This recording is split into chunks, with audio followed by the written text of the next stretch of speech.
দেখুন, সরকার শুধু ভয় পেয়েছে তাই না, সরকার প্রশাসনিকভাবে ব্যর্থ হয়ে গেছে সেটা বুঝতে পেরে গেছে। যারা এটা যাচ্ছেন, যাওয়ার সাহস দেখাচ্ছেন, তাদেরকে আমি কুর্নিশ জানাই। আপনারা আছেন বলে বাকিরা অন্তত একটু সাহস পাচ্ছেন, যে এখনো আশার আলো তারা দেখতে পাচ্ছেন যে এইরকম একটা স্বৈরাচারী সরকারি ব্যবস্থা দীর্ঘদিন আর টিকিয়ে রাখা যাবে না, আমাদের একটা রিফরমেশন প্রয়োজন। আপনি বুঝতে পারছেন যে স্টেট কতখানি অসহায় হয়ে পড়েছে। তারা ছাত্রদেরকে ভয় পেতে আরম্ভ করেছে, শিশুদেরকে ভয় পেতে আরম্ভ করেছে। তার কারণ এই মুহূর্তে প্রত্যেকটা মানুষ বুঝতে পারছে, ক্লাস 6-7 বাচ্চা থেকে শুরু করে একেবারে 8 থেকে 80 সবাই বুঝতে পারছে যে আমাদের স্টেট সিস্টেমটা ফেল করে গেছে। আমাদের রিফরমেশন প্রয়োজন। না হলে আমি অন্তত আমার জীবদ্দশায় স্টেটের কোনো ক্রাইম নিয়ে স্কুল লেভেলে ছাত্ররা স্বতঃস্ফূর্তভাবে বেরোচ্ছেন রাস্তায়, এটা আমি অন্তত দেখিনি। এবং এইটা দেখে আমার শুধু আমি উদ্বুদ্ধ হচ্ছি তাই না, আমি একটা নতুন রকম রেভলিউশনের ইঙ্গিত পাচ্ছি। এখান থেকেই হয়তো নতুন দলও গঠিত হয়ে যেতে পারে, আমি জানি না আগামী 5-6 বছরে কি হবে, তবে নতুন একটা কিছু হবে, এটা আমি একদম নিশ্চিত বলে দিতে পারি যে বাংলায় নতুন একটা কিছু হবে। এই রদ্দি পচা জিনিস আর চলবে না। যে শুধুমাত্র জাস্টিস মানে এই সঞ্জয় বা 2-1জনকে ধরে যাবজ্জীবন কারাদণ্ড বা ফাঁসি দিয়ে দেওয়া নয়, কেন মারা হলো সেইখানেই এই রহস্যটা লুকিয়ে আছে, যে ঠিক কোন কোন তথ্য এই ম্যাডাম জানতে পেরে গেছিলেন যার জন্য এনাকে মারা যেতে হলো। আসলে আমি এখনো বিশ্বাস করি যে এটা সাধারণ ধর্ষণ নয়, এটা পরিস্থিতির শিকার হয়ে যাওয়া একটা রাজনৈতিক খুন। কিন্তু ভুল তথ্য যখন মুখ্যমন্ত্রীরা দেন তখন আপনারা কি করেন? যখন সুপ্রিম কোর্টের বিচার এবং আমাদের যে নির্দিষ্ট আইন রয়েছে সেই আইন ভায়োলেট করে রচনা ব্যানার্জির মতো এমপিরা সোশ্যাল মিডিয়াতে রেকর্ড করে বারবার নির্যাতিতার নাম ক্যামেরায় আলোচনা করেন এটা করবার সময়, কন্ডোলেন্সের অভিনয়টা করবার সময়, তখন আপনারা তাদেরকে কেন সামন করেন না বা আইনি প্রসিডিং শুরু করেন না? যখন মহাভারত নিয়ে মিথ্যে কথা বলেন, যখন রামকৃষ্ণের কোটেশনকে ভুল কোটেশন বলে যাচ্ছেতাই করেন মঞ্চে উঠে, যখন আদালত অবমাননা করেন, যখন আদালতকে বিজেপির আদালত বলেন, যখন বলেন যে আদালত নাকি বিক্রি হয়ে গেছে, এগুলো মুখ্যমন্ত্রী বলেছেন ভোটের প্রচারে দাঁড়িয়ে, তখন কেন পুলিশ একটা ব্যবস্থা নেয়নি? তখন কেন আদালত সুমোটো কগনিজেন্স নেয়নি? কিন্তু আনফর্চুনেটলি বাংলার প্রশাসনের উপরে কোনো আস্থা আমাদের নেই। তার কারণ এই প্রশাসনের কাজই হচ্ছে একটা ত্রাস তৈরি করা, সবসময় টেরার তৈরি করে রাখা আপনাকে, যে আপনি সরকারের বিরুদ্ধে কিছুটা করুন, বলুন, ওই অন্যায়টাকে এমন করে দেখা হবে যে আপনি একটা ভয়ঙ্কর অন্যায় করে ফেলেছেন। দেখুন, সরকার শুধু ভয় পেয়েছে তাই না, সরকার প্রশাসনিকভাবে ব্যর্থ হয়ে গেছে সেটা বুঝতে পেরে গেছে। পুলিশ কমিশনার সাহেবের বিভিন্ন কথোপকথন দেখছেন না, তারা কথার মধ্যে কোনো মিল নেই, যখন তখন যাকে তাকে ডেকে নিচ্ছে, একটা ফুটবলের মতো ইম্পর্টেন্ট ম্যাচ সেটাই ক্যান্সেল করে দিচ্ছে। ক্যান্সেল করে কি করলো? কোথা থেকে একটা ফোন রেকর্ডিং শুনিয়ে দিল, ফরেন্সিক ভেরিফাই করলো না, কিছু করলো না, নিজেরাই বলে যে ওই হোয়াটসঅ্যাপ রেকর্ডিংকে বিশ্বাস করবেন না, এগুলো ফলস হতে পারে। তাহলে আপনার ফোনের হোয়াটসঅ্যাপ কল রেকর্ডিং আমি বিশ্বাস করতে যাবো কেন? ওটা যে সাজানো নয় আমি বুঝবো কি করে? ফরেন্সিক ভেরিফাই করেছেন, পরের দিন 2জনকে ধরে আনলেন। সারা পৃথিবীতে এত মানুষ টেলিফোনে একে অপরের সাথে কথা বলছে, তাহলে এই কমিশনার সাহেব বিধাননগরের পুলিশ অফিসার যিনি শোনালেন, আমি তাকে প্রশ্ন করতে যে আপনি পার্টিকুলার লোক দুটো জানলেন কি করে যে তারা ওই মুহূর্তে ওই কথাটা বলছে, যে সঙ্গে সঙ্গে আপনারা ওই কলটাকে ট্রেস করে বার করে ফেললেন? এত দুর্ধর্ষ ইন্টেলিজেন্স! তাহলে এই যে এত হাজার ক্রাইম হচ্ছে সেইগুলো আপনি কল ট্যাপ করে বের করতে পারছেন না তো? তাহলে আপনার যদি এত দুর্দান্ত সাইবার ইন্টেলিজেন্স হয়, এত সাইবার ক্রাইম হচ্ছে, সামাল দিতে পারেন না তো? কত লোকে ব্যাংক ফ্রড হয়ে যাচ্ছে, ঠিক করতে পারেন না তো? পার্টিকুলার কে একটা লোক আরেকটা লোককে ফোন করে বলেছে যে অস্ত্র নিয়ে আসবে, কোথা থেকে ধরে আনলো একটা ব্যারাকপুরার থেকে, এসে আপনারা বলে দিলেন যে কল ট্যাপ করে যে হ্যাঁ এটা একটা সন্ত্রাসবাদী, এরকম এই সমস্ত জিনিসপত্রগুলো চলবে না। এবং নবান্ন অভিযান যারা করছেন, এবং এখন যেটা হয়েছে একটা রাজনৈতিক উদ্দেশ্য নিয়ে শুরু হয়েছিল বটে, কিন্তু এখন দেখা যাচ্ছে যে এখানে কিন্তু সাধারণ মানুষ স্বতঃস্ফূর্তভাবে এবার জয়েন করছেন, বিভিন্ন ইনস্টিটিউশন থেকে আসছেন, বিভিন্ন পেশার মানুষ আসছেন, ডাক্তাররা আসছেন, ছাত্ররা আসছেন। এবং এটা কিন্তু এখন শুধুমাত্র সিপিএম এর মুভমেন্ট বা বিজেপির মুভমেন্ট বা তৃণমূলের মুভমেন্ট নেই, এটা এখন সাধারণ মানুষের সমবেত কণ্ঠস্বর হয়ে গেছে। এবং সবাই জানতে চাইছে যে গভর্নমেন্ট কি করছে, গভর্নমেন্ট কেন এরকম উদাসীন আচরণ করছে। সেই আনসারটা 27 তারিখ দেওয়া যায় কি না, গভর্নমেন্ট কি করে, কি আর করবেন?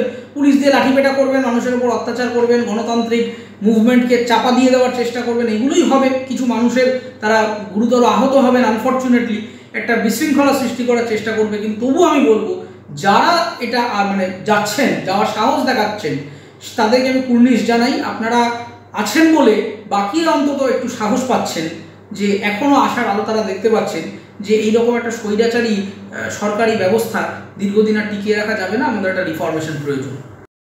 বেশ কিছু কথার মধ্যে এই রকম বিভিন্ন দিকও সামনে আসছে যে নবান্ন অভিযান ব্যর্থ করতে ফেক নিউজ ছড়াতে চাইছে পুলিশ, সিভিক ভলেন্টিয়ারদের দিয়ে তৈরি করেছে ফেক প্রোফাইল, বিস্ফোরক অভিযোগ করছেন রাজ্যের বিরোধী দলনেতা শুভেন্দু অধিকারী। কি বলবেন? এই সিভিক ভলেন্টিয়ার বলে যে কমিউনিটিটাকে আপনারা অ্যাড্রেস করছেন, এই সিভিক ভলেন্টিয়ার পুলিশ ডিপার্টমেন্টে যারা আছেন তাদেরকে তো বিশ্বাস করার প্রয়োজনীয়তা আমি দেখতে পাচ্ছি না। তার কারণ পুলিশ ডিপার্টমেন্টের যে সিভিক বলে যাদেরকে হায়ার করা হয়, সেই হায়ারিংয়ের মধ্যে কিছু নির্দিষ্ট প্রোটোকল আছে, ব্যাকগ্রাউন্ড ভেরিফিকেশন করা হয়, আরও কিছু সিস্টেম রয়েছে, সেগুলো ফলো করা হয়। তাহলে এই যে প্রাইম অ্যাকিউজড বলে যে লোকটাকে ধরেছেন, এর সম্পর্কে তো শুনছি পাড়ায় পাড়ায় প্রচুর দুর্নাম রয়েছে, সেক্সুয়ালি পারভার্টেড একজন মানুষ, এর আগে বহু মহিলার সাথে বিভিন্ন রকম কুকীর্তি করেছেন বা অনলাইনে রকমারি ফন্দি এঁটেছেন, এই সমস্ত প্রমাণ আছে। তাহলে এই ব্যক্তি কিভাবে পুলিশ ডিপার্টমেন্টের সিভিক ভলেন্টিয়ার হতে পারে? তার মানে হায়ারিংটা ঠিক হয়নি। তার মানে এখান থেকেই বোঝা যাচ্ছে যে সিভিক ভলেন্টিয়ার হিসেবে যাদেরকে পুলিশ ডিপার্টমেন্টে নিচ্ছেন সেখানে হায়ারিংয়ে ঘাপলা রয়েছে, সেখানে আবার কোনো না কোনো নেপোটিজম হচ্ছে, অমুকের রেকমেন্ডেশন তমুকের চিঠির ভিত্তিতে বা কাটমানি নিয়ে চাকরি দিয়ে দিচ্ছেন, তাদের কোনো প্রপার ভেরিফিকেশন করছেন কিনা যে পুলিশ ডিপার্টমেন্টে থাকার যোগ্য কিনা। ফলে দেখুন ঘটনা হচ্ছে যে মানে পুলিশ বলুন বা সিভিক পুলিশ বলুন, এই ওভারঅল জিনিসটাকে এখন তৃণমূল কংগ্রেস পার্টি ক্যাডারে পরিণত করে দিয়েছে। মাননীয় মুখ্যমন্ত্রী ভুলে গেছেন যে প্রশাসনিক প্রধান হিসেবে তার কি করণীয়। তিনি এখন যেটা করছেন তৃণমূল সুপ্রিমো হিসেবে করছেন। তিনি এখন বিরোধী দল, সাধারণ মানুষ, এমনকি কি অদ্ভুত মানে ভয় না পেলে কেউ এরকম একটা স্টেটমেন্ট বা অর্ডার আমি দেখছিলাম আগের দিন, যে স্কুলের ছাত্ররাও ডিসাইড করেছিল যে তারা বিভিন্ন প্রোটেস্টে অংশ নেবে। বিভিন্ন স্কুলগুলিকে ক্লিয়ার ডিরেকশন দিচ্ছেন তারা যে ওদিনকে পরীক্ষা রেখে দিন বা এমন কিছু করে দিন, এবং স্কুলের নির্দিষ্ট সরকারি প্রোগ্রামের বাইরে ছাত্ররা নিজস্ব ভয়েস তুলতে পারবে না, এরকম কোনো কর্মসূচিতে যেতে পারবে না, এরকম ডিরেকশন একটা স্টেট দিচ্ছে। আপনি বুঝতে পারছেন যে স্টেট কতখানি অসহায় হয়ে পড়েছে। তারা ছাত্রদেরকে ভয় পেতে আরম্ভ করেছে, শিশুদেরকে ভয় পেতে আরম্ভ করেছে। তার কারণ এই মুহূর্তে প্রত্যেকটা মানুষ বুঝতে পারছে, মানে ক্লাস 6-7 এর বাচ্চা থেকে শুরু করে একেবারে মানে 8 থেকে 80 সবাই বুঝতে পারছে যে আমাদের স্টেট সিস্টেমটা ফেল করে গেছে। আমাদের ইনফরমেশন প্রয়োজন, না হলে আমি অন্তত আমার জীবদ্দশায় স্টেটের কোনো ক্রাইম নিয়ে স্কুল লেভেলে ছাত্ররা স্বতঃস্ফূর্তভাবে বেরোচ্ছেন রাস্তায়, এটা আমি অন্তত দেখিনি। এবং এইটা দেখে আমার মানে শুধু আমি উদ্বুদ্ধ হচ্ছি তাই না, আমি একটা নতুন রকম রেভলিউশনের ইঙ্গিত পাচ্ছি যে স্কুলের বাচ্চারা তারা কারো পরোয়া করছে না। যখন পরীক্ষা চাকরি দেওয়া হচ্ছে তারা বলছে দরকারে পরীক্ষা দেবো না, কি করবেন, এত সব মানুষকে শূন্য দিয়ে দেবেন, শূন্য দিয়ে দিন, তবু আমরা আমাদের মিছিলগুলি করবো। এটা ক্লাস 9-10 এর বাচ্চারা বলছে, 8 এর ছেলেমেয়েরা বলছে। এটা আমাদের কাছে বিরাট প্রাপ্তির ব্যাপার যে আমরা এরকম একটা ডাইনামিক জেনারেশন পেয়েছি যারা এরকম স্বৈরাচারী শাসকের গুন্ডামিকে একেবারে মানে মুখে চুনকালি মাখিয়ে দিচ্ছে তাদের। ফলে এর থেকে বোঝা যাচ্ছে যে মুখ্যমন্ত্রী সহ ওভারঅল সরকারি যে সিস্টেমটা, তারা বুঝতে পেরে গেছে যে এই জেনারেশনকে তারা আর এই ধমক চমক গুন্ডামি দিয়ে আর কন্ট্রোল করতে পারবেন না। কারণ এই জেনারেশন আর 5টা পৃথিবীর থেকে শিখছে, তারা পৃথিবীর বড় বড় জিনিস থেকে উদ্বুদ্ধ হচ্ছে, অনুপ্রাণিত হচ্ছে, তারা নতুন একটা উন্নত পৃথিবী এবং উন্নত সমাজের দিকে ধাবিত হচ্ছে। তাদের অ্যাসপিরেশন অনেক বড়, অনেক ডায়নামিক, অনেক বৃহত্তরভাবে তারা চিন্তা ভাবনা করতে পারে। অল্প বয়সের ছেলেমেয়েরা বিজ্ঞান নিয়ে, সমাজ নিয়ে, ইতিহাস নিয়ে, ভূগোল নিয়ে যেভাবে ভাবতে পারে আমরা অনেকেই সেটা পারি না। তাদের এই ডায়নামিক অ্যাসপিরেশনের সাথে এই রদ্দি পচা স্বৈরতান্ত্রিক সরকারের অ্যাসপিরেশন একদম মিলছে না, সেটা সরকার বুঝে গেছে। সেই কারণে জেনারেশনকে তারা এইভাবে ডিস্টার্ব করছে, কিভাবে তাদেরকে মেলাইন করা যায়, এই পরীক্ষা, নম্বর, রেজাল্ট, এসবের হুমকি হামকা দিয়ে কিভাবে তাদেরকে একটা জায়গায় বন্দি করে রাখা যায়। গভর্নমেন্ট ভুলে যাচ্ছে যে পৃথিবীতে কোনোদিন এইভাবে জোরজার মুলুকতার করে কোনো সরকার পৃথিবীতে থাকতে পারেনি, আগামীতেও থাকতে পারবে না। ফলে এই যে ছেলেমেয়েগুলোকে পরীক্ষার হুমকি দিয়ে আপনি বন্ধ করে দিচ্ছেন, এই হাজার হাজার ছেলেমেয়ে যখন ভোটার হবে আপনাকে কিন্তু ভোটটা দেবে না। তার কারণ তারা আপনার উপর বিরক্ত, বীতশ্রদ্ধ এবং আপনাকে ঘৃণা করে, আপনার প্রতি লজ্জা পোষণ করে, আপনাদের দেখে হাসে, আপনাদের দেখে রেগে যায়। এই জেনারেশনটা আপনাদের চায় না। সেই জন্য এবার এই যে একটা পুরনো পন্থা, একটা ওল্ড ট্র্যাডিশনাল পলিটিক্স যেটা চলছে, সেটাকে একেবারে বিদায় নিতে হবে এবং একটা নতুন মডার্ন পলিটিক্যাল সিনারিও বা ল্যান্ডস্কেপ আমাদের সামগ্রিকভাবে নিয়ে আসতে হবে। যেটা আমি বিশ্বাস করছি যেভাবে মানে স্কুল স্তর থেকে, বাড়ি থেকে, ক্লাব থেকে ছেলেমেয়েরা এগিয়ে আসছে, এখান থেকেই হয়তো নতুন দলও গঠিত হয়ে যেতে পারে। আমি জানি না আগামী 5-6 বছরে কি হবে, তবে নতুন একটা কিছু হবে, এটা আমি একদম নিশ্চিত বলে দিতে পারি যে বাংলায় নতুন একটা কিছু হবে। এই রদ্দি পচা জিনিস আর চলবে না। আমি নির্দোষ, কিছু করিনি, শিয়ালদা আদালতে দাঁড়িয়ে নিজের সপক্ষে বয়ান সঞ্জয়ের, কি বলবেন? দেখুন, এটা যতক্ষণ না প্রমাণিত হচ্ছে, সত্যি তো আমরা জানি না যে তিনি কি করেছেন না করেছেন। একটা সিসিটিভির ভিত্তিতে আমরা তাকে ধরে নিচ্ছি, এবং শুধু ধরে নিচ্ছি না, তাকে মানে সে যে গিল্টি, এটা যতটা না পুলিশ এবং মানে সিবিআই প্রমাণ করার জন্য ব্যস্ত, তার থেকে অনেক বেশি ব্যস্ত হচ্ছে নেতারা প্রমাণ করার জন্য। তারা অ্যাসিড দেখেছেন ওখানে বসে যে ও কি করেছে, পারলে পরে পরামুখস্থ বলে দিচ্ছেন, হ্যাঁ ওই ছিল, ওই করেছে, ওই এটা করেছে, ও ছাড়া আর কেউ ছিল না। আপনি জানলেন কি করে ও ছাড়া ছিল না, বা ওই ছিল কিনা, ওই ফ্লোরে ওই ঘরের মধ্যে ঢুকে কিছু করেছে কিনা? তার মানেটা হচ্ছে যে এরা ইচ্ছা করে মানুষের মধ্যে একটা পারসেপশন তৈরি করার চেষ্টা করছে যাতে আমাদের সমস্ত ঘৃণাটা এই সঞ্জয়ের উপরে গিয়ে পড়ে এবং আমরা সবাই মিলে বলি যে সঞ্জয়কে যেভাবে হোক ফাঁসি দিয়ে দাও। আসলে এই সঞ্জয় একটা মুখ মাত্র। হয়তো তিনি ছিলেন, তিনি একেবারে ধোয়া তুলসী পাতা নন, তিনি ছিলেন, তিনি কিছু না কিছু অনৈতিক কাজ করেছেন, হয়তো নিগ্রহ করেছেন, হয়তো ধর্ষণ করেছেন, কিন্তু তার আগের কিছু ঘটনা আছে, তার পরের কিছু ঘটনা আছে। ওই সামনের আর পেছনের এনভেলপটাকে বাদ দিয়ে মাঝখানে সঞ্জয়কে আমরা ফাঁসিয়ে দিচ্ছি এবং সঞ্জয়ের মধ্যেই আমরা নিজেদেরকে আবৃত্ত করে রাখছি। এইটা খুব ডেঞ্জারাস। ওই সঞ্জয় যাওয়ার আগে কি হয়েছে এবং সঞ্জয়ের এই কুকীর্তির পরে কি হয়েছে এইটা আমাদেরকে জানতে হবে এবং বিচারপতিরা, তদন্তকারী এজেন্সি, পুলিশ তারা তাদের মতো করে বার করছেন। সেটা বার করতে পারলেই আমি আবারও বলবো যে শুধুমাত্র জাস্টিস মানে এই সঞ্জয় বা দু একজনকে ধরে যাবজ্জীবন কারাদণ্ড বা ফাঁসি দিয়ে দেওয়া নয়, কেন মারা হলো সেইখানে এই রহস্যটা লুকিয়ে আছে যে ঠিক কোন কোন তথ্য এই ম্যাডাম জানতে পেরে গেছিলেন যার জন্য এনাকে মারা যেতে হলো। আসলে আমি এখনো বিশ্বাস করি যে এটা সাধারণ ধর্ষণ নয়, এটা পরিস্থিতির শিকার হয়ে যাওয়া একটা রাজনৈতিক খুন। আমার শেষ প্রশ্ন অরিত্রদা, একদম অনুষ্ঠানের শেষে চলে এসেছি আমরা, যে আরজিকর কাণ্ডে সোশ্যাল মিডিয়ায় পোস্ট করার জন্য প্রচুর মানুষকে তলব করেছে ইতিমধ্যেই কলকাতা পুলিশ। গুজব ছড়ানোর অভিযোগে তাদের লালবাজারে তলব করা হয়েছে। তার মধ্যে রয়েছেন চিকিৎসক কুণাল সরকার ও চিকিৎসক সুবর্ণ গোস্বামী, এছাড়াও রয়েছেন রেডিওর বাচিক শিল্পী অগ্নি। কি বলবেন? দেখুন, তাহলে সব থেকে আগে তো মুখ্যমন্ত্রীকে ডাকা উচিত। তিনি তো রকমারি বিভিন্ন সময় বিভিন্ন কথা বলেন। ফলস ইনফরমেশন ছড়ানোটা যদি এত হিনাস ক্রাইম হয়ে যায়, হ্যাঁ সেটা একটা ক্রাইম অবশ্যই। Fake propaganda, false information, unverified news এগুলো শেয়ার করা যায় না। তার জন্য আমাদের বিভিন্ন আইন রয়েছে, সেই আইন শৃঙ্খলা মেনটেন করতে হবে। প্রত্যেক নাগরিক আমরা দায়বদ্ধ। আমি অনুরোধ করবো আপনাদের, আমি বারবার নিজেও ফেসবুকে হয়তো অনেক সময় আমি নিজেও শেয়ার করে ফেলি, তারপর যখন দেখি সঙ্গে সঙ্গে ফ্যাক্ট চেক করে সেটা আবার দিই। এটা একজন রেসপন্সিবল নাগরিক হিসেবে আমাদের প্রত্যেককে করতে হবে যাতে ভুল কোনো তথ্য না ছড়ায়। কিন্তু ভুল তথ্য যখন মুখ্যমন্ত্রীরা দেন তখন আপনারা কি করেন? যখন সুপ্রিম কোর্টের বিচার এবং আমাদের যে নির্দিষ্ট আইন রয়েছে সেই আইন ভায়োলেট করে রচনা ব্যানার্জির মতো এমপিরা সোশ্যাল মিডিয়াতে রেকর্ড করে বারবার নির্যাতিতার নাম ক্যামেরায় আলোচনা করেন এটা করবার সময়, কন্ডোলেন্সের অভিনয়টা করবার সময়, তখন আপনারা তাদেরকে কেন সামন করেন না বা আইনি প্রসিডিং শুরু করেন না? যখন এই ঘোষ মহাশয় মিডিয়ার সামনে দাঁড়িয়ে বারবার তার নাম নিলেন এবং নিয়ে ভিকটিম ব্লেমিং শুরু করলেন, তখন তাকে কেন সামন করলেন না?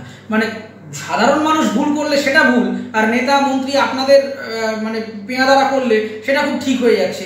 এইরকম তো তাহলে তো রুল অফ ল এর কনসেপ্ট আমাদের এখানে ফেল করে গেছে ধরে নিতে হবে।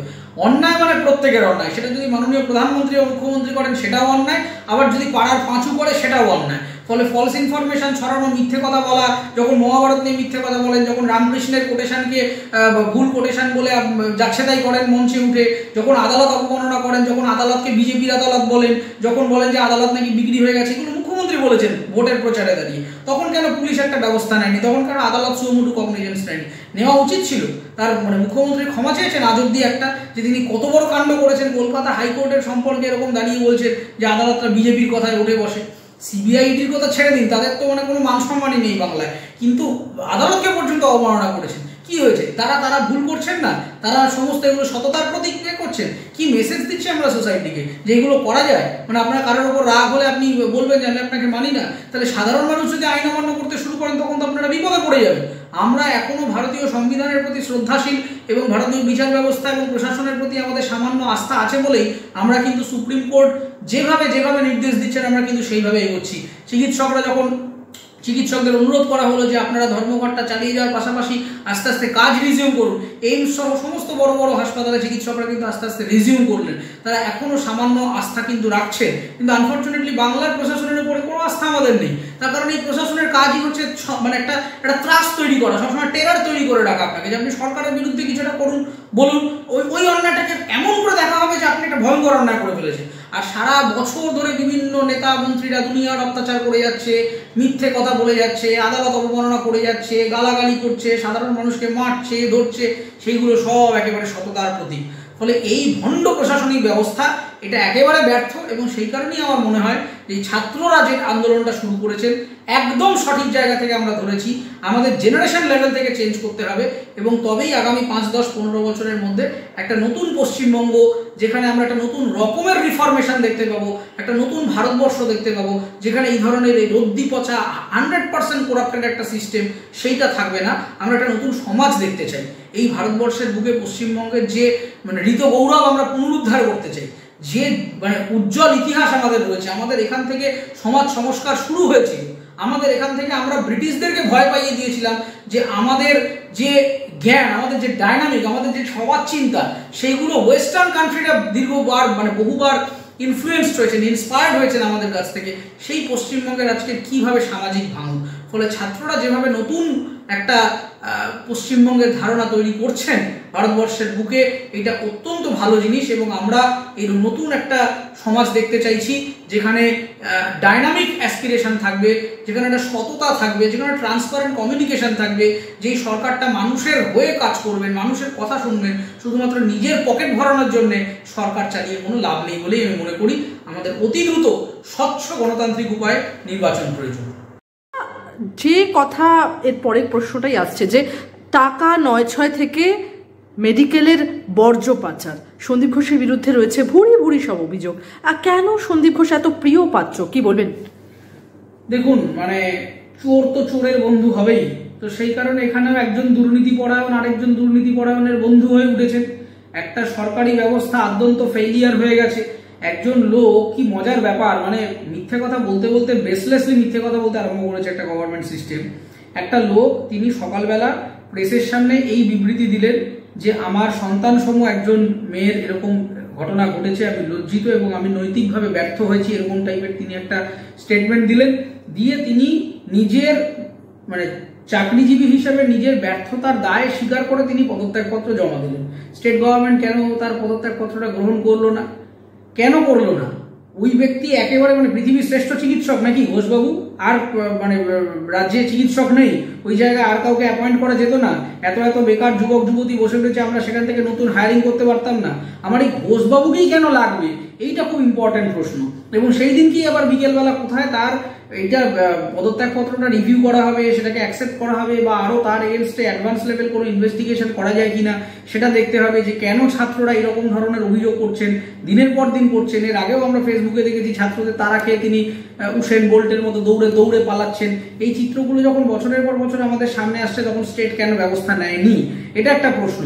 এবং এইরকম একজন দায়িত্বজ্ঞানহীন লোককে স্বাস্থ্য দপ্তর একেবারে মাথায় তুলে নাচছে এবং তিনি ছুটিতে ঘুরে বেড়াচ্ছেন। আবার তার বয়ান হিসেবে বলছে উনি তো একজন সরকারি কর্মচারী, ওনাকে কি বসিয়ে বসিয়ে মায়না দেবো? আচ্ছা, কেন সাসপেন্ড করবেন না?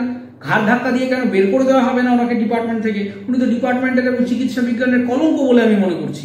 একটি মানুষ দিনের পর দিন এরকম একটা প্রিমিয়ার ইনস্টিটিউশনের নামে দুর্নাম করে যাচ্ছেন, ওখানে বসে বিভিন্ন কালোবাজারি জিনিসপত্র করে যাচ্ছেন বলে প্রত্যেক দিন অভিযোগ আসছে। যেখানে আপনারা আজ অব্দি তো একটা প্রপার তদন্ত করতে পারলেন না, আপনারা আজ অব্দি তো একটা প্রপার রিপোর্ট জমা দিতে পারলেন না যে এই মানুষটির সম্পর্কে কেন সবাই মিলে অভিযোগ করছে। আমি ধরে নিলাম যে একজনের সাথে ওনার ব্যক্তিগত শত্রুতা থাকতে পারে, আমার সম্পর্কে একজন খারাপ কথা বলেছে। প্রত্যেকটা ছাত্র কি ওনার শত্রু? তাহলে ব্যাচের পর ব্যাচ বিভিন্ন পিজিটি আসছে, বিভিন্ন ইন্টার্ন আসছে, বিভিন্ন জুনিয়র সিনিয়র আসছে, তারা কেউ না কেউ যাওয়ার সময় ওনার সম্পর্কে একটা অভিযোগ করে যাচ্ছেন। এটা কারণটা কি?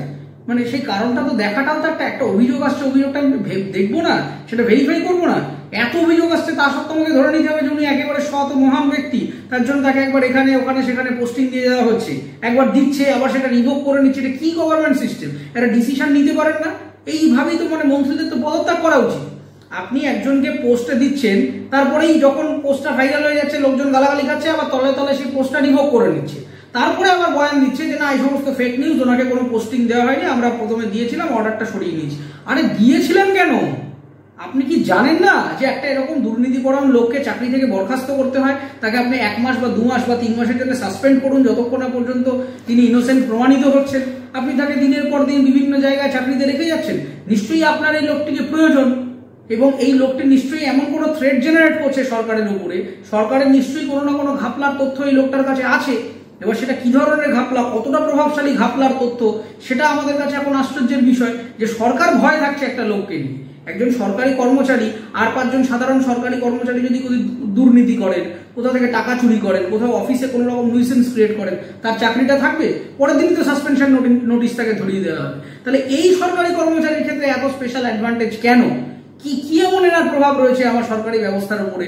সেটা তো আমাদেরকে ভাবাচ্ছে যে এত কিছু হয়ে যাচ্ছে, পৃথিবী তোলপাড় হয়ে যাচ্ছে, খুন হয়ে যাচ্ছে, ধর্ষণ হয়ে যাচ্ছে, দশকের পর দশক এই লোকটা তার চেয়ারে বসে আছে, তার এগেনস্টে শয়ে শয়ে অভিযোগ জমা পড়ছে, কেউ কোনো রকম ব্যবস্থা নিচ্ছে না। তার মানেটা হচ্ছে নিশ্চয়ই শাসকের সাথে আবার সেটিং চলে আসছে, নিশ্চয়ই সেটিং আছে। সেই সেটিংটা এমন একটা নেগেটিভ সেটিং পরিণত হয়েছে যে তার জন্য আজকে এই ইনোসেন্ট ছাত্রছাত্রীদের প্রাণ যাচ্ছে। এবারে ওভারঅল সরকারি ব্যবস্থাটা আমাদের এই মুহূর্তে দাঁড়িয়ে যেটা হয়েছে, আমার যেটা ধারণা, এটা হচ্ছে একজন দুজনকে, এই আপনারা বলছেন বটে যে মুখ্যমন্ত্রীকে সরিয়ে দিন বা এই সরিয়ে দিন, আমি মনে করছি যে এটা একজন দুজনকে সরালে হবে না। এই প্রত্যেকটা লোককে যদি রিফর্ম করা যায় কোনোভাবে, আমি জানি না ডেমোক্রেটিক সিচুয়েশনে সেটা কিভাবে সম্ভব, কিন্তু এই পুরো সিস্টেমটা আদ্যপান্ত করাপ্টেড হয়ে গিয়েছে। এবং এইটাকে আপনি একজন মন্ত্রী, একজন আমলা, একজন অমুক অফিসার তমুক অফিসারকে সরিয়ে হবে না। আপনি মমতা বন্দ্যোপাধ্যায়কে পদত্যাগ করে আরেকজন কাউকে নিয়ে আসবেন, এই ঘোষবাবুদের মতো লোকেরা কিন্তু ডিপার্টমেন্টে থেকেই যাবে। ফলে আমাদেরকে আগে গোড়ায় গলতটা ঠিক করতে হবে যে এই যে বিউরোক্রেটিক সিস্টেমের মধ্যে যে বিভিন্ন রকমের করাপ্টেড লোকজন ওখানে ঢুকে বসে দাদাগিরি করছে, এই লোকগুলোকে আগে আমাদেরকে কিভাবে শায়েস্তা করা যায় সেইটা দেখতে হবে, তাদেরকে কড়া শাস্তি দিতে হবে, আইনটাকে আরো স্ট্রিক্ট হতে হবে। তারপরে আমরা মন্ত্রী বা আমরা যারা ইলেক্টেড রিপ্রেজেন্টেটিভ তাদেরকে আমরা কিভাবে আমরা তাদেরকে সরাতে পারি গণতান্ত্রিক উপায়, সেটা তারপরে। কিন্তু আগে এই এক্সিকিউটিভটা পুরো পচে গেছে, এক্সিকিউটিভ বডিটা।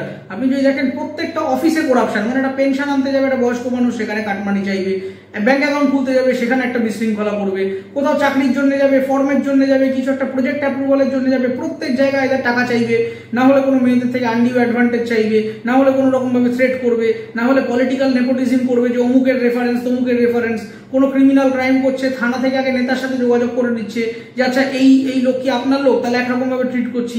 এই জিনিসগুলো চলতে চলতে চলতে চলতে আজকে এমন একটা জায়গায় চলে গেছে যে ল অ্যান্ড অর্ডার ফেল করে গেছে। এই পুরো জিনিসটা আমাদের এখানে এই মুহূর্তে মানুষ অলমোস্ট আইন অমান্যর একটা পথ বেছে নিচ্ছিলেন। আমরা খুবই সৌভাগ্যবান যে মহামান্য সুপ্রিম কোর্ট এই ব্যাপারটা লাস্ট মোমেন্টে টেক ওভার না করলে খুব বড় রকমের গণতান্ত্রিক বিপর্যয় আমাদের পশ্চিমবঙ্গের বুকে নেমে আসতে পারতো বলে আমার আশঙ্কা। যেভাবে 14 তারিখ 15 তারিখ যেভাবে মানুষ মিছিল করছিলেন পরপর এখনো করে যাচ্ছেন, এবং যেভাবে এই প্রশাসনিক ব্যবস্থা, আইনি ব্যবস্থা, সরকারি ব্যবস্থা এর ওপর থেকে মানুষের আস্থা উঠে গেছে। মানুষ এখন আর পুলিশ কিছু বললে তাকে বিশ্বাস করছেন না, আইন কিছু বললে তাকে বিশ্বাস করছে না, প্রশাসন রাজ্য সরকার কিছু নোটিশ দিলে কোনো রকম অর্ডার দিলে সেটাকে ট্রাস্ট করছেন না। সরকারের সাথে জনগণের লক্ষ যোজন দূরত্ব তৈরি হয়ে গেছে। এবং এই পরিস্থিতির মধ্যে দাঁড়িয়ে আজকে এমন একটা খারাপ দিকে আমাদের গণতান্ত্রিক বিপর্যয় হয়ে গিয়েছে যে সুপ্রিম কোর্ট লাস্ট মোমেন্টে একেবারে বুঝে গেছিলেন যে এটা কনস্টিটিউশনাল ইমার্জেন্সি লেভেলে চলে যাচ্ছে এবং সিভিল ডিসওবিডিয়েন্সের পথ বেছে নিচ্ছে মানুষ। সেই কারণে কিন্তু মহামান্য আদালত তারা কিন্তু সুমোটো কগনিজেন্স নিয়ে তারা এবার নিজেরা এবার দেখতে আরম্ভ করেছেন যে অ্যাকচুয়ালি ফেইলিয়ারটা কোথায়। এবং বারবার আপনারা যদি প্রধান বিচারপতির অবজারভেশন দেখেন, বারবার তিনি বলার চেষ্টা করছেন যে পুরো পুলিশের প্রতি পদে ব্যর্থতা, ক্রাইম সিন প্রোটেক্ট করতে পারেনি, এফআইআর দেরিতে করেছে, বিভিন্ন রকমের বারবার কিন্তু রাজ্যের উকিলদের সাথে বিচারপতিরা এক রকমের বেশ ঝাঁঝালো লড়াইতে জড়িয়ে পড়ছেন এবং সেখান থেকে প্রতি পদক্ষেপে একটা কিন্তু প্রশাসনিক ব্যর্থতা আমরা দেখতে পাচ্ছি। কখনো বিচারপতি বলছেন যে আপনারা শান্তিপূর্ণ মিছিল কে বাধা দিচ্ছেন, মানুষের স্বতঃস্ফূর্ত কণ্ঠস্বরকে বেঁধে দিচ্ছেন, বিভিন্ন মানুষকে দুমদারাক্কা ধরে নিয়ে চলে যাচ্ছেন, সামন করছেন। এই পুরো ব্যাপারটাই হয়ে গেছে এখন একটা স্বৈরাচারী শাসকের একটা দমন, এবং সে তার নিজের ক্ষমতা টিকিয়ে রাখার জন্য গণতন্ত্রের একেবারে 12টা বাজিয়ে দিচ্ছেন এবং দিয়ে নিজের ইচ্ছে খুশি মতো পুলিশকে তার মতো করে ব্যবহার করে মানুষকে থ্রেট করছে। তবে মানুষ যেভাবে রেজিস্ট করলেন এই বারটা, এই ঘটনা তো আজকে প্রথম ঘটছে না, দীর্ঘদিন ধরে এই সরকারি ব্যবস্থাটা ফেল করতে গেছে। এখন মানুষের দেয়ালে পিঠ থেকে গেছে এবং সেখান থেকে মানুষ যেভাবে জাতি, ধর্ম, বর্ণ, রাজনৈতিক সংগঠন সমস্ত ভুলে পাড়ায় পাড়ায় আজকে মানুষজন নামছেন। কে কোন রাজনীতি করেন, কে কোন বিরোধী দল, কে কোন শাসক দল, এইটা তারা দেখছেন না। এমনকি শাসক দলের লোকেরাও আমি দেখছি যে তৃণমূল কংগ্রেসের সমর্থক, যাদের মধ্যে সামান্য সততা রয়েছে, সামান্য বিবেক রয়েছে, তারাও কিন্তু আজকে পথে নামছেন। ছেলেরা, মেয়েরা, তৃণমূল ছাত্র পরিষদের বহু আমি ছেলেকে দেখছি যারা কিন্তু ছেলেমেয়েরা কিন্তু পথে নামছেন এবং রাজনৈতিক অভিসন্ধি নিয়ে নয়, তারা নামছেন বিবেক থেকে নামছেন। তারা বুঝতে পারছেন যে তাদেরও বোন আছে, তারাও মেয়ে, তাদের বাড়িতেও মা মাসিরা রয়েছেন। আজকে এই পরিস্থিতি যদি প্রতিদিন ঘটতে থাকে, এই এক অভয়াকাণ্ডের পর থেকে আমরা যদি পরপর 7 দিন দেখি পর মেয়েদের ওপর কোথাও গলা কেটে খুন, কোথাও নগ্ন করে হাঁটানো, কোথাও মানে কোচবিহার থেকে, শিলিগুড়ি থেকে, বর্ধমান থেকে, কাটোয়া থেকে, নন্দীগ্রাম থেকে, মানে পরপর কিন্তু একের পর এক কেস আসতে আরম্ভ করেছে। এবং এটা আমরা শুধু দেখতে পাচ্ছি, খবরে দেখতে পাচ্ছি, কাগজে দেখতে পাচ্ছি। তাহলে কাগজে যেগুলো লেখা হচ্ছে না সেই সংখ্যাটা তাহলে কত বড় হতে পারে।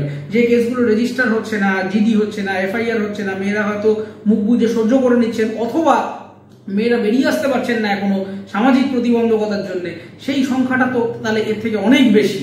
তাহলে আমরা কোন সমাজে দাঁড়িয়ে আছি? এনসিআরবি রিপোর্ট রেফার করবেন আপনারা, বললেই বলবেন যে দেখুন কলকাতা সব থেকে সেফেস্ট সিটি না কি সমস্ত বলেন, পশ্চিমবঙ্গ সব থেকে সেফেস্ট রাজ্য। আরে বসাই, পশ্চিমবঙ্গ তো সেফ হবেই, তার কারণ আপনারা তো ডকুমেন্টেশন করেন না, আপনারা তো মানে রাজনৈতিক মৃত্যুটাকে আত্মহত্যা বলে চালিয়ে দিচ্ছিলেন। তাহলে এই কেসটা আজকে মানুষ এভাবে পথে নামলো বলে, যেভাবে শুরু থেকে এটাকে আত্মহত্যার গল্প দিতে শুরু করেছিলেন, এটাও তো একটা মানে সাধারণ আত্মহত্যা বলে আপনারা চালিয়ে দিতে পারতেন। যেভাবে আগেও 4-5 বার রাজ্যিকর এরকম হয়েছে যে আপনারা হত্যা করছেন কিন্তু বলছেন আত্মহত্যা হচ্ছে, খুন করে বলছেন আত্মহত্যা হচ্ছে, ধর্ষণ করে বলছেন আত্মহত্যা হচ্ছে। এইভাবে যদি আপনারা কেসগুলোকে কনস্ট্যান্টলি চেপে দিতে থাকেন এবং প্রতি মুহূর্তে আপনারা যেভাবে মানে এফআইআর নিচ্ছেন না, জিডি নিচ্ছেন না, এবং পুরো ব্যাপারটাকে একটা ফ্র্যাজাইল একটা সিস্টেমে পরিণত করেছেন, তো তাতে এনসিআরবি রিপোর্ট কেন? পৃথিবীর মানে সর্বশ্রেষ্ঠ গোয়েন্দাকে ডেকে আনলেও তো কোনো তথ্য পাওয়া যাবে না। আপনারা তো প্রমাণ লোপাটের মাস্টারমশাই হয়ে উঠেছেন। কখনো এখান থেকে ইলেকট্রনিক ডেটা গায়েব করে দিচ্ছেন, কখনো প্রাইমারি এভিডেন্স নষ্ট করে দিচ্ছেন। মানে এই মুহূর্তে দাঁড়িয়ে পশ্চিমবঙ্গ সরকারের সব থেকে বড় প্রবলেম হচ্ছে ট্রাস্ট ডেফিসিট। তাদেরকে আমরা আর বিশ্বাস করে উঠতে পারছি না, তাদের প্রতি আমরা ভরসা হারাচ্ছি, আস্থা হারাচ্ছি।